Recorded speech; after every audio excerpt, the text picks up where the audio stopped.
Glória a Deus. Amém. Cumprimento os irmãos com a paz do Senhor Jesus. Amém. Quem está feliz com Jesus nesta noite? Se for para mim está ótimo, mas para Jesus está fraco. Cadê o povo que vai morar no céu? O povo que vai adorar, que vai louvar dia e noite, que vai clamar. Irmãos, podem se assentar por um instantinho, fiquem à vontade. Eu quero aqui agradecer a minha rica oportunidade de estar aqui nesta cidade que eu amo de paixão. Conceição do Pará foi o meu primeiro local de trabalho. Eu atuei como psicóloga aqui durante 2 anos, psicóloga da educação. Então eu sou apaixonada por este lugar e quando eu recebi o convite da Grazi para poder estar aqui, é poder retomar, voltar aqui a este lugar que sempre me acolheu tão bem. E é interessante porque quando eu estive aqui, há mais ou menos uns 8, 10 anos atrás, na condição de psicóloga, voltar a este lugar agora na condição de missionária é muito diferente, né? Poder voltar aqui para pregar o evangelho é forte, Jeová. E eu espero que nesta noite o Espírito Santo trabalhe. Aqui eu não faço nada, eu sou somente um instrumento nas mãos do Senhor. Quem convence é o Espírito Santo. Eu só espero que ninguém saia daqui da mesma forma que entrou. Porque a presença do Espírito Santo já se faz neste lugar. E quando eu recebi este convite, e eu pensava sobre o que eu falaria, qual seria o tema, qual seria a mensagem. Até perguntei para a Grazi e ela falou, deixa Deus tocar seu coração, fique à vontade. E eu pensei, o que eu vou falar para essa igreja que eu não conheço? Mas uma fala dela me chamou bastante atenção e vai ser o que vai direcionar a minha mensagem de hoje. E não só o que ela falou, mas na hora que eu cheguei aqui nesta igreja, eu escutei isso de várias pessoas e isso continuou martelando na minha cabeça, chamando a atenção. Começou com o convite dela, dizendo para mim assim, Fabio, eu gostaria de fazer um convite para pregar na nossa igreja, você iria? Eu falei, claro. Só que ela falou assim, mas você não repara uma coisa, não? Eu falei, o quê? É porque a nossa igreja é muito pequenininha. E aí o que eu falei para ela? Deus não se preocupa com templos. Deus não habita mais em espaços de 4 paredes. Nós somos o templo do Espírito Santo. E eu falei para ela, eu não sou profeta, eu não sou missionária de pregar em igreja, eu sou para falar com pessoas. Aonde tiver uma alma, eu vou. Não foi o que eu te falei? Falei, aonde tiver uma alma sedenta buscando pela palavra, ali eu vou estar. Se for debaixo de uma árvore, se for aqui numa igreja com 10, com 15, com 20, aqui eu estarei. E quando eu cheguei aqui, antes até de chegar, ela depois ainda reforçou isso. Ela falou assim, ó, o diácono falou pra você não reparar não. A igreja é pequena, a gente é muito simples. Eu falei, gente, mas por que esse povo está carregando isso no coração, dessa simplicidade desse lugar? Por que esse povo está carregando isso com eles, como se esse lugar que eles estão não representasse nada? Eu falei, se é isso que o Senhor quer falar para esse povo hoje. Então o tema da mensagem de hoje é Deus ama trabalhar na simplicidade.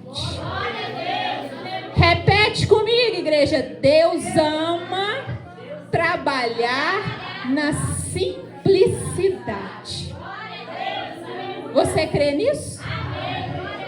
Então eu espero que nessa noite o Senhor possa falar no coração de cada um de vocês. Quem pudesse colocar de pé em reverência à palavra, abra sua Bíblia em 2 Reis capítulo 5. 2 Reis capítulo 5, e não vamos de sunamita hoje, amém? 2 Reis capítulo 5, no versículo 11. Quem encontrar, diga amém. Quem não encontrar, diga, por favor, me espere. Amém? E assim diz a palavra. Naamã, porém, muito se indignou e foi dizendo: pensava eu que ele sairia a ter comigo, por-se-ia de pé, invocaria o nome do Senhor seu Deus, moveria a mão sobre o lugar da lepra e restauraria o leproso. Não são porventura Abana e Farfar, rios de Damasco, melhores do que todas as águas de Israel? Não poderia eu lavar-me neles e ficar limpo? E voltou-se e foi com indignação. Repita comigo, como que ele foi? Indignação. Qual que é a palavra? Indignação. Poderoso Deus, Pai amado, Pai querido, usa-me nesta noite como instrumento, como um canal de bênção, Senhor Jesus. Que todo o meu ego, todo o meu orgulho, toda a minha vaidade, que caia por terra em nome de Jesus. E que o Espírito Santo cresça, pois aqui Ele tem liberdade, Senhor, para trabalhar da forma que Ele quiser.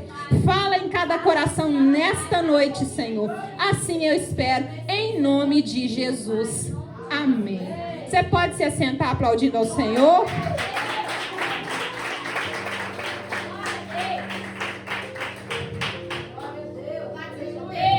E como boa pentecostal que sou, todas as vezes que a palavra falar contigo, você dá glória. Amém? Porque o glória não é para mim não, é para enaltecer o nome dele. Mas como eu disse para vocês no início, essa palavra mexeu muito comigo quando eu pensei na temática desta igreja. Parece que essa questão da simplicidade está impregnada em muitos corações. Não sei de onde isso vem, talvez pela ascensão das redes sociais também, porque isso ajuda demais. Hoje, quando a gente abre o Instagram, é tanta forma chique de se apresentar o evangelho. Tantos teólogos apresentando de uma forma, às vezes até tão difícil, com um vocabulário tão denso, que muitas pessoas nem conseguem acompanhar mais a mensagem por causa de uma hermenêutica, uma exegese totalmente confusa para algumas pessoas, que aqueles que são leigos no assunto falam assim, nossa, eu nem consigo ir lá naquela igreja, porque lá é um povo muito chique, é um templo muito grande, lá não me cabe, e isso faz com que muitas pessoas se distanciem do evangelho. E aí, quando a gente entra numa igreja como esta aqui, pequena, vocês acabam se sentindo incomodados quando recebem um grande pregador. Não estou falando que eu seja esta pessoa, mas caso venha aparecer, vocês vão ficar assim, será que a gente está com tudo adequado? Será que tem taça para servir? Será que isso? Será que aquilo? E a gente esquece, muitas vezes, o que é a função do culto. O culto não é para o homem, não, igreja. E hoje as pessoas têm confundido muito isso. O culto, ele é para Deus. Culto é adoração, é homenagem que a gente oferece para o Senhor. E muitas pessoas hoje têm confundido isso, porque vão para a igreja para buscar, para receber, para ser alimentado. Não que a gente não receba isso quando vai para a casa do Senhor. Isso acontece. Toda vez que você busca no Senhor, você nunca volta vazio. Mas eu tenho que ir para o culto com a intenção de quê? De entregar. Oferecer a minha melhor adoração, a minha melhor homenagem, porque eu não sou merecedor de nada. Mas a graça dele tem nos alcançado. A misericórdia dele é infinita. E a gente não tem que pedir nada, porque tudo que tem chegado para a gente é lucro. Porque a gente não merece, a gente é pecador, a gente é falho. E é por isso que eu escolhi esta mensagem para esta noite. Por quê? Esta mensagem vem falar da história de um homem que ele passava uma imagem muito forte para as pessoas.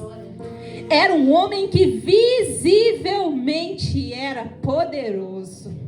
Visivelmente quem olhava para ele tinha até alguns receios por causa da armadura que ele carregava e sustentava. Quem era este homem? Naamã. Naamã era um comandante do exército do rei da Síria. Diz a palavra que o Senhor certa vez o honrou em uma das pelejas da Síria contra Israel. E diante disso, ele se tornou um homem muito valoroso diante do seu Senhor. Então ele era muito prestigiado, era um homem que tinha respeito, era um homem que andava com a sua armadura, porque na condição de comandante do exército, vocês já viram como que um exército anda? Imponente, forte, passando segurança, firmeza, provavelmente com uma armadura que ele andava pela tradição da época. Só que o texto diz que debaixo daquela armadura ele carregava algo que ninguém via, que era a lepra. Embora Naamã, aos olhos de quem via, era um homem grande, era um homem forte, era um homem poderoso, quando ele se desvestia daquelas vestes do exército, ele estava doente. E a lepra era uma doença incurável. E de acordo com o Antigo Testamento, era muito comum as pessoas olharem para essas doenças, como a lepra, por exemplo, até mesmo como um pecado. A pessoa provavelmente havia pecado contra o Senhor e como forma de castigo, aquela doença recaía sobre aquela pessoa. Não é à toa que Jó foi tão criticado pelos seus amigos que ficaram instigando ele até o fim, como se ele tivesse feito algo contra Deus, porque não era comum uma pessoa estar leprosa e não ter feito algo contra o Senhor. E essa era a condição de Naamã. Embora comandante do exército, ele estava leproso. Só que olha o que Deus começa a trabalhar na vida deste homem, igreja. O texto não fala sobre isso, mas eu levanto uma conjectura. Quando eu olho para a história de Naamã, eu sinto como se fosse um homem orgulhoso, cheio de vaidade. Porque o status que ele tinha já oferecia isso para ele. E ali no momento em que ele está leproso, olha como que Deus começa a trabalhar na simplicidade. Por isso que eu disse para vocês que o tema da mensagem é o quê? Deus ama trabalhar na simplicidade. Por quê? No momento de uma das pelejas da Síria contra Israel, eles pegaram uma menina. Guarda isso, pegaram o quê? Uma menina como cativa. Levaram aquela menina para servir na casa de Naamã.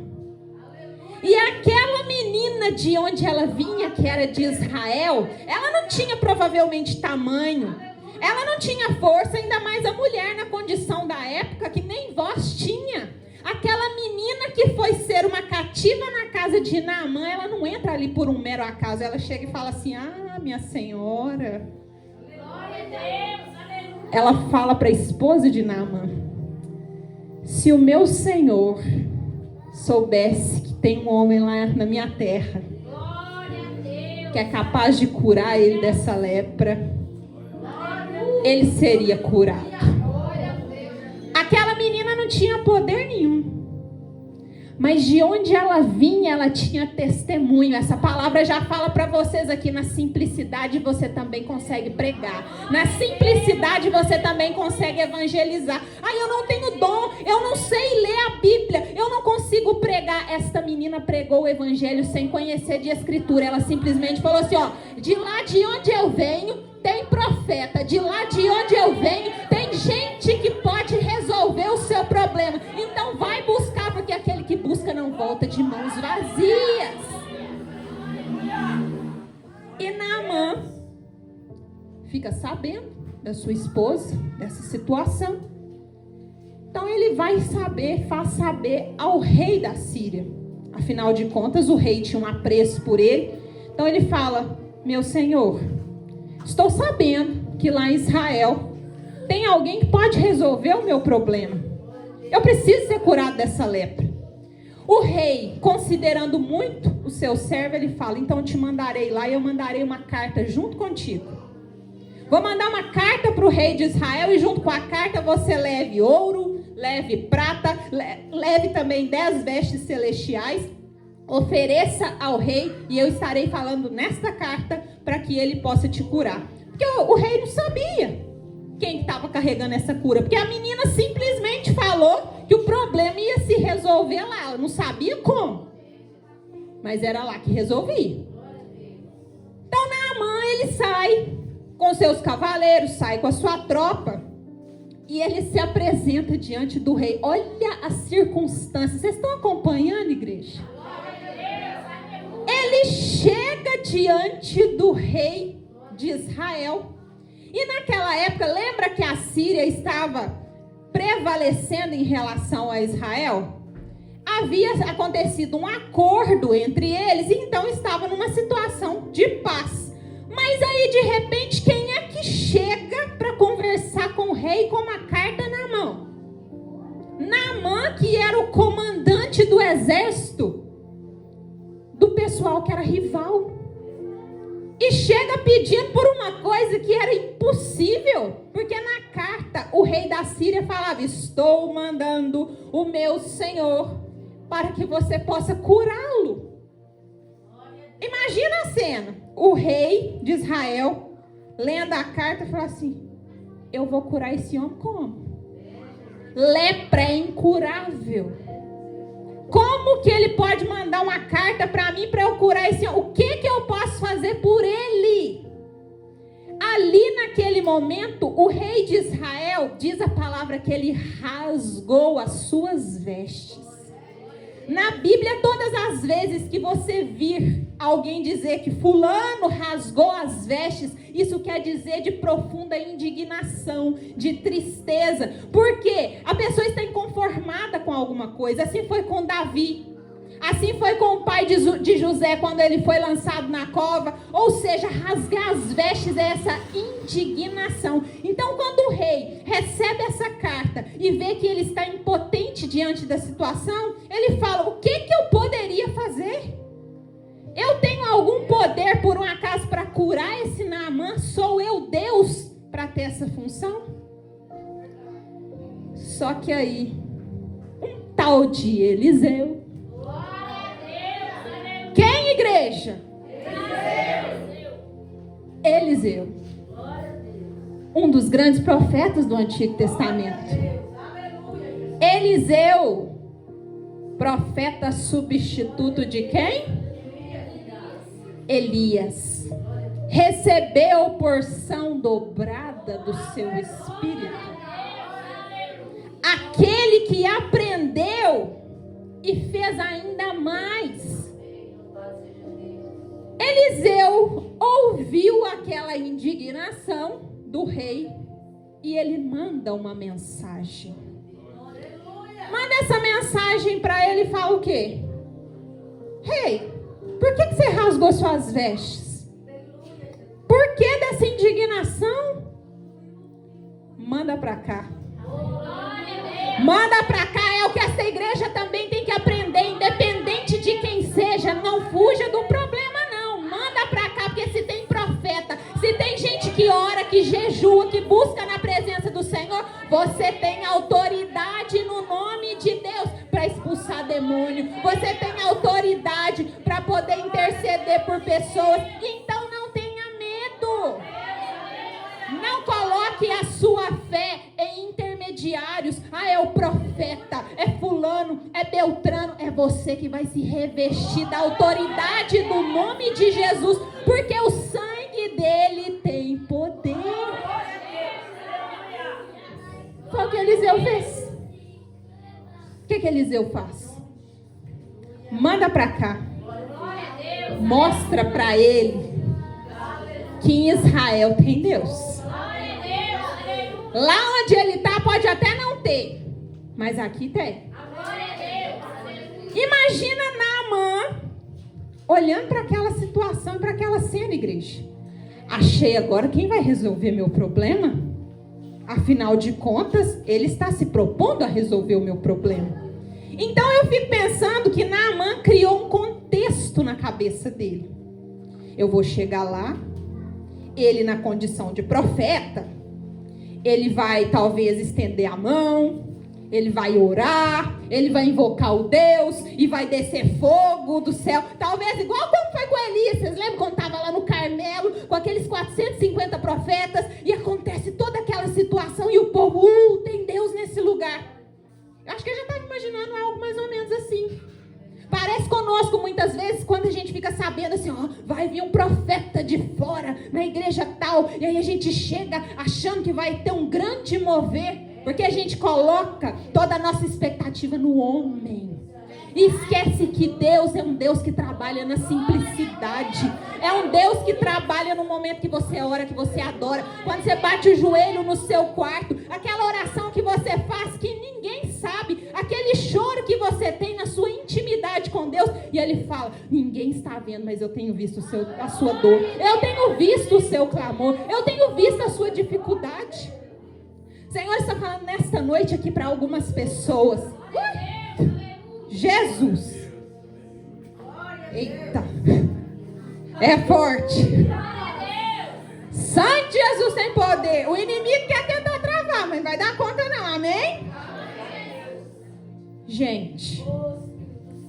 Algumas pessoas aqui nesta noite carregam dentro de si um medo gigantesco e acha que não tem fé o suficiente para repreender o que está vivendo.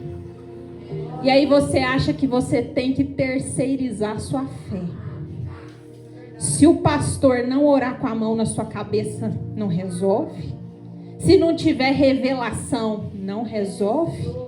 E aí você não entendeu ainda que basta você bater joelho no chão, que basta você se render na presença do Senhor, que basta você jejuar, porque hoje nós cristãos somos preguiçosos no sentido espiritual, alimentamos demais a carne e o espírito fica Deus dará. É churrasco? Vamos! É comida? Toda hora! Vai ter culto, o que tem depois de comer?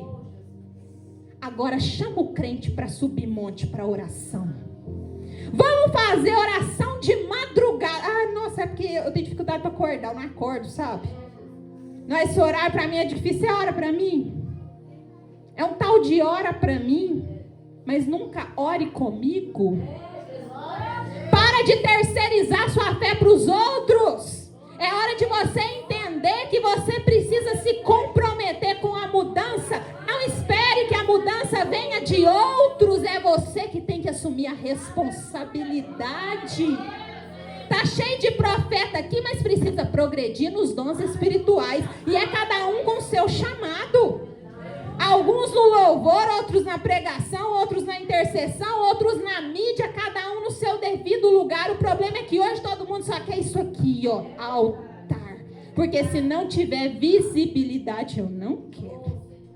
Se não for para aparecer, eu não quero. Se for para ficar nos bastidores, eu não quero. Isso não é servir. Isso não é servir.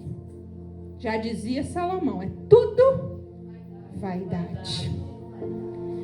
Então fica imaginando, Naamã olhou para aquela cena, pensou, ele falou que vai me provar que aqui em Israel tem Deus, eu vou chegar lá, ele vai fazer toda uma estrutura, toda uma oração, vai cair fogo do céu.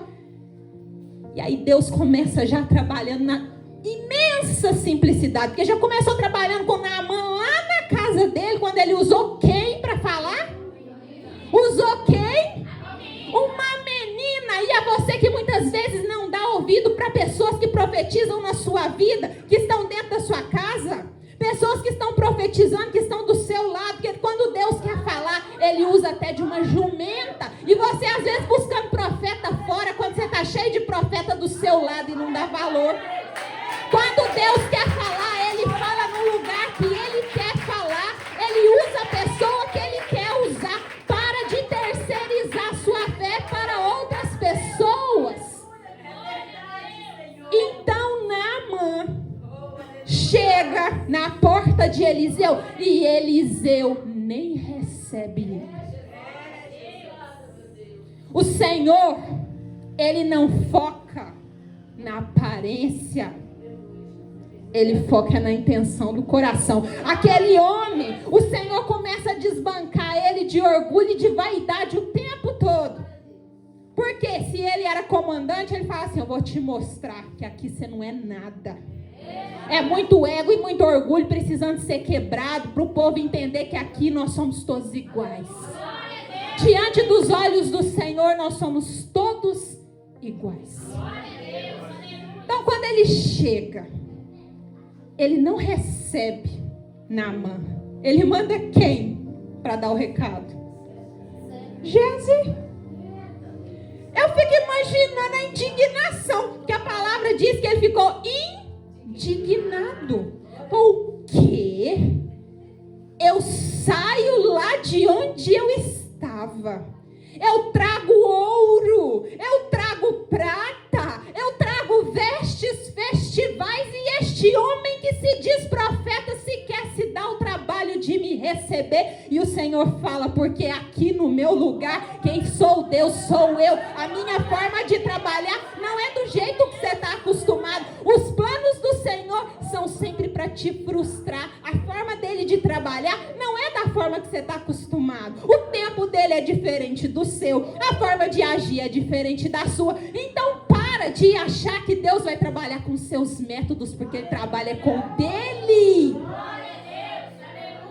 E ali, Geazi, fica imaginando a cena, Geazi lá, abrindo a porta e fala: ó, o meu Senhor mandou dizer, você quer ser curado? É só você ir lá no Jordão e mergulhar lá 7 vezes. Como é que é? Esse é o recado. Você quer a cura? Você vai lá no Jordão e mergulha lá 7 vezes. Aí aquela indignação dele aflora. Mas não é possível. Eu saí de onde eu saí, e esse homem falar para eu mergulhar no rio Jordão para eu ser curado, ele só pode estar zoando com a minha cara. É onde ele fala: não seriam os rios de Albano e Farfar muito mais limpos, muito mais dignos do que esse rio Jordão? Eu ter que vir aqui para me sujeitar a uma palhaçada dessa? Olha Deus quebrando o ego deste homem. Olha Deus quebrando o orgulho dele, mostrando para ele assim: aqui meu território, quem manda sou eu. Aqui quem faz sou eu, e faço do meu jeito. E vocês sabem, porque quando a gente lê o texto, por mais que a gente tenha uma noção, mas vocês já imaginaram por que do Senhor falar isso, mergulhar no Jordão 7 vezes? Por que 7 vezes e por que no Jordão?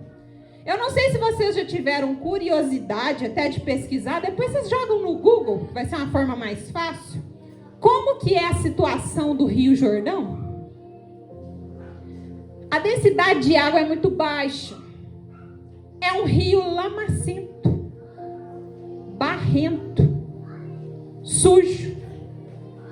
O cara está imundo aos olhos dos outros. Na cabeça dele, ele tem que ser curado. Na cabeça dele, para ter cura, tem que ser algo limpo. O Senhor manda ele mergulhar num rio sujo. É falar para ele assim: eu vou quebrar seu ego agora. Eu vou te mostrar como é que as coisas funcionam aqui.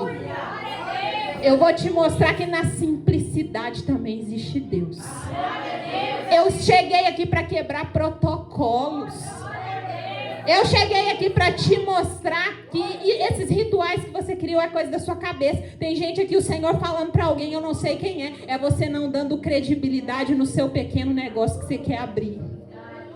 Porque você se compara a quem já está aqui, ó. E você fala assim: será? Será que eu dou conta? Será que eu consigo? Será que eu tenho capacidade para isso? E o Senhor fala: eu não plantei um sonho no seu coração que você não consegue sustentar. Começa que eu coloco o chão. Começa que eu coloco o chão. Se chegou, se está palpável, pelo menos para sonhar, porque antes nem sonhar isso você, porque era tão grande, tão grande, tão grande, que você falava assim, nem sonhar com isso eu não posso. E hoje já não é mais sonho. Palpita no seu coração e você fala assim, será, meu Deus? E ele fala, eu estou assinando. Ninguém está dando nada por isso. Tá todo mundo falando que você é doido, que você é louca, que você é louco, mas ele fala, eu estou neste negócio. Eu estou nesta causa. Não temas, porque eu continuo sendo Deus de milagre. E ali Naamã escuta aquela palavra. E com indignação, ele toma uma decisão. Eu vou voltar para trás. E tem muitos Naamãs aqui também. Gente que Deus entregou a palavra. Falou o que você tem que fazer. Mas como processo, ele te humilha. Como processo, ele te envergonha. Como processo, ele não é da forma que você gostaria, porque você queria que fosse do seu planejamento, porque ele está te colocando em situações de humilhação. Pessoas aqui que estão vivendo humilhação, que você fala assim, pra que eu estou vivendo isso? E o Senhor fala, eu estou quebrantando orgulho, eu estou quebrantando o ego, eu estou te mostrando que dessa forma você não trabalha, dessa forma você não age, e vai ficar na humilhação por muito tempo até você entender e aprender. O dia que aprender não vai ser humilhado mais. Porque a palavra diz, os humilhados serão exaltados? Diz isso? Aquele que se humilha. Tem muita gente aí achando que porque a vida está batendo que vai ser exaltado. Não. É no momento que você se humilha. É no momento que você entende que vai ter que baixar a crista. Vai ter que baixar a guarda. Ah, mas eu não mereço. E Jesus merecia, né? Tá lá na cruz. Jesus mereceu estar lá na cruz do Calvário derramando seu sangue por nós, né? E você aí por qualquer pelejazinha, qualquer dorzinha, já está angustiado e está sofrendo. Ele fala, levanta essa cabeça. Se eu lancei a palavra, para de ser um Naamã. E no meio do caminho você está prestes a receber o milagre. Prestes a receber a cura. Mas a vaidade e o orgulho não permite. A vaidade e o orgulho não permite. Aí o que você faz? Volta. Quantos aqui pensando em voltar? Senhor, falando nessa noite para alguém aqui, uma menina, querendo voltar para um relacionamento de onde Deus já te tirou. Ele fala, para que você quer voltar de onde você passou uma vida chorando para eu te libertar? Passou uma vida pedindo libertação e agora está querendo voltar pelo medo de ficar sozinha? Por que não crê? Aprende a andar na minha dependência. Na minha dependência, porque eu só vou colocar no seu caminho quando o propósito estiver alinhado. Para de ficar aí, ó, com essa carência exacerbada, medo de ficar sozinho, e quem está revestido do Espírito Santo fica só? Então que medo que é esse? Esse medo tem que cair por terra e agora. Então Naamã tomou a decisão, falou, tô indo embora, vou voltar para minha terra, isso aqui tudo é palhaçada. Aí mais uma vez, Deus usa da simplicidade. Em nenhum momento o Senhor usou pessoas importantes para falar com Naamã. Ele foi até o profeta, mas nem viu ele. É o Senhor falando, quer me ver? Vai para a simplicidade do seu quarto. Ali ainda falo contigo na pia que você lava a sua louça. Eu falo contigo no momento que você está arrumando a sua casa. Mas me busca. Não vira um crente domingueiro, não. Aquele que só está na igreja aos domingos e o resto da semana está no mundo. E ali ele toma a decisão de voltar. E ali ele é usado por quem? Pelos seus servos. Tanto que eles chamam Naamã de pai. Oh, meu pai. Não é assim que o texto diz? Ô meu pai.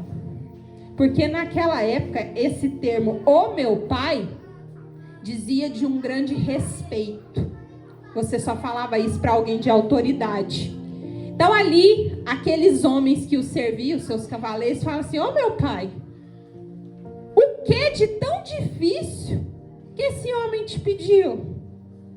Deixa a gente entender aonde está a dificuldade disso. Você não está aí com uma lepra, ou seja, o que de tão difícil seria para você entrar num rio e mergulhar 7 vezes? Às vezes, a solução para o nosso problema está debaixo do nosso nariz. Mas o método para resolver é tão simples que a gente desconfia do método. É aquela hora que chega alguém quando você está doente e a pessoa fala assim, vou fazer uma oração para você. Você fala, oração? A dor que eu estou sentindo, você vai passar com oração? E aí você vai para os remédios. Quem aqui nunca fez isso? E vai para os remédios. E toma remédio, toma remédio, toma remédio. E nada resolve. Aí chega a irmãzinha do...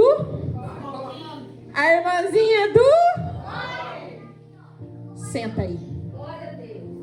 Senta aí. Vai sentar não? Então ajoelha. Ah não, ajoelha na presença dele. O sangue de Jesus tem poder. Sai espírito de doença em nome de Jesus. Aí quando você vê a pessoa tá lá rodando no mistério em questão de segundo. Às vezes aceita Jesus naquela hora. É ou não é assim? A gente é muito ego, muita vaidade. A nossa dor é o que nos aproxima de Deus. É a nossa dificuldade.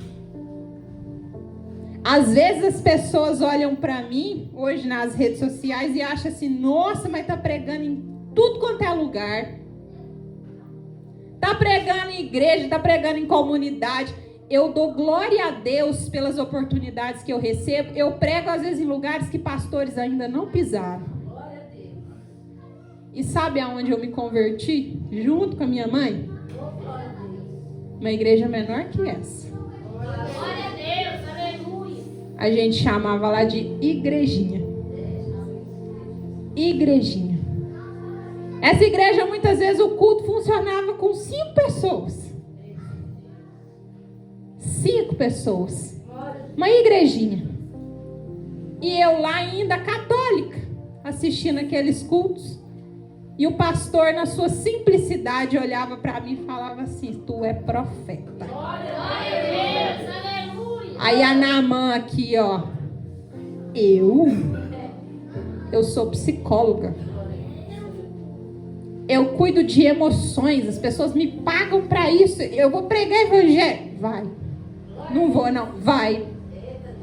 Não acreditei. Precisou de usar outro profeta. O outro profeta falou a mesma coisa. Eu falei, não vou, não. Não vou, não. Aí usa um terceiro e fala assim, você vai pregar. E vai pregar nos 4 cantos do mundo. Eu comecei a ficar preocupada. Esse negócio já está ficando preocupante. Só que aí ele falou assim, mas quer pregar? Mas vai passar por uma prova. Vai passar por uma humilhação. Começou no dia que eu postei na rede social o meu batismo. Aquele ego de Fabiola sendo desconstruído.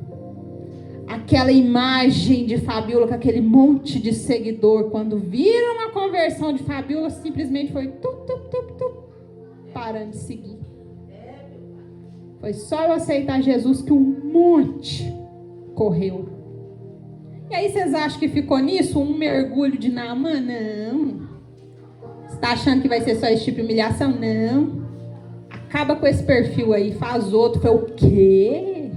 Começar do zero? O meu já está tão grande, funcionando tão bem. Faz outro. Glória a Deus, aleluia. Fiz outro. Agora vai pro YouTube. Começa a pregar no YouTube. Falei, quê? YouTube, eu não sei nem mexer com isso e tal. E comecei no YouTube, comecei lá com um canal e eu queria fazer live nesse canal. E para eu fazer live nesse canal eu precisava de ter lá 1.000 inscritos na época. Gente, eu não tinha um inscrito no meu canal, como é que eu ia juntar 1.000? Aí mandava mensagem para um, mandava mensagem para outro. Vai lá, curte, comenta, compartilha, tá? Que a coiseira toda. Eu falei assim, meu Deus, não, isso é grande demais para mim. Ele fala assim, se eu lancei, a palavra tá com medo por quê? Tá com medo por quê? Eu já tinha um canal no YouTube de psicologia, eu já falei isso várias vezes pro pessoal. Eu fiquei 3 anos nesse canal, eu só consegui 76 inscritos como psicóloga. Hoje o canal, ele tem quase 4.000 pessoas. Todos os dias lá o povo entra no canal para assistir live, assistir página de fé, pregando o evangelho. Por que eu estou contando isso aqui para vocês? Porque eu também fui esse Naamã. E muitas vezes ainda sou, porque a gente é assim. A gente não quer se deixar quebrar. Não quer deixar Deus trabalhar. Mas se a gente não tiver a humildade de mergulhar nesse Rio Jordão, a mudança não acontece. Então, quando aqueles homens olham para Naamã e falam, isso não é tão difícil assim não, mergulha. Então ele mergulha uma vez, nada. É aquela hora que você faz uma oração e acha que seu problema vai resolver naquela hora. Não. Deus continua te provando. Mergulha a segunda vez, mas não mudou nada ainda. E o Senhor fala, é na sua fraqueza que a minha graça se aperfeiçoa. Mergulha a terceira vez, você fala, não estou suportando mais, Senhor. E Ele fala, eu não te dou um fardo maior do que você possa suportar. Mergulha a quarta vez e nada muda. É aquela hora que você fala assim, eu vou voltar para a vida que eu estava, que lá pelo menos eu tinha mais prazer do que do jeito que está. Mergulha a quinta vez e aí você fala, chega, não quero saber de igreja, não quero saber de crente, eles me feriram, eles isso, eles aquilo, aí você desvia. Aí vai o povo da igreja, o pastor vai fazer visita e vai atrás de você de novo para resgatar você de volta. E aí você mergulha a sexta vez. E nada acontece. Ah, não. Mas aí, quando ainda tem um fôlegozinho. Um fôlegozinho. Tem crente aqui que tem um fôlegozinho. Tem gente aqui que está por 1 segundo de querer jogar tudo para cima. E o Senhor fala, espera, porque ainda não mergulhou as 7 vezes. Não mergulhou o suficiente. Tem gente aqui questionando assim, mas eu já me humilhei demais. Ele falou, não o suficiente ainda. Ah, Senhor, mas está muito pesada a minha luta. Ele fala, maior vai ser a vitória que eu vou te entregar. E diz a palavra que quando ele mergulha na 7ª vez, aleluia, ele sai daquele rio. Ele olha para sua pele. Estava com a pele de uma criança. Você sabe o que é pele de criança? O famoso bundinha de neném? Lisinha. Curado. O Senhor quer liberar curas aqui também. Mas Ele quer que haja quebrantamento, que o orgulho vai caindo por terra, que o ego vai sendo desconstruído, que você mergulhe cada vez mais profundo. Vai ter dias que você vai querer desistir, mas lembra que o Senhor te sustenta as mãos.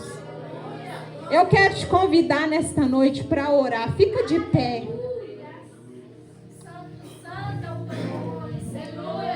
Você agora vai fechar os seus olhos e você vai trazer para sua mente, para o seu coração, a sua dor. Isso que tanto tem te angustiado e preocupado nos últimos tempos. O que tem tanto tirado a sua paz. Fala: Jesus, filho de Davi, tenha misericórdia de mim.